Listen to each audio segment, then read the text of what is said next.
Minsan ako'y nagmumuni-muni, maraming bagay aking naiisip.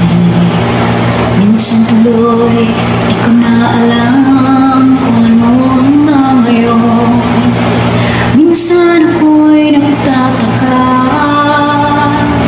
kung bakit ganito at bakit gano'n. Ang mga pangyayaring nagaganap sa bawat oras at sa bawat panahon, minsan din di ko naintindihan kung ano ang dapat at di dapat gawin ng isang tulad kong makasalanan.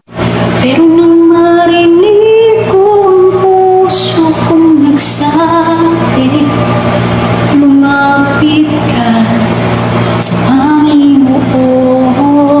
Siya ang sagot sa lahat ng iyong mga pag-alinlangan, at siya ang daan patungo sa kaligtasan.